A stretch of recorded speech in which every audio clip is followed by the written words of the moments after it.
முதலமைச்சர் மு.க. ஸ்டாலின் தமிழகத்தில் நிலவும் சட்டம் ஒழுங்கு சீர்கேட்டை சரி செய்வதற்கு பதிலாக கூட்டணியை காப்பாற்றுவதிலும் குடும்ப ஆட்சியை நிறைவேற்றுவதிலும் தீவிரம் காட்டி வருவதாக முன்னாள் அமைச்சர் செம்மலை குற்றம் சாட்டியுள்ளார்.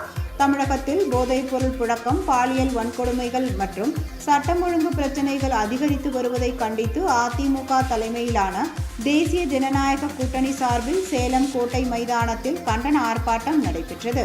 சேலம் மாவட்ட அதிமுக செயலாளர் இளங்கோவன் தலைமையில் நடைபெற்ற இந்த ஆர்ப்பாட்டத்தில் கலந்து கொண்டு உரையாற்றிய முன்னாள் அமைச்சர் செம்மலை, ரோம் நகரம் எரிந்து கொண்டிருந்த போது நீரோ மன்னன் வீணை வாசித்தது போல தற்பொழுது ஸ்டாலின் செயல்படுவதாக விமர்சித்தார்.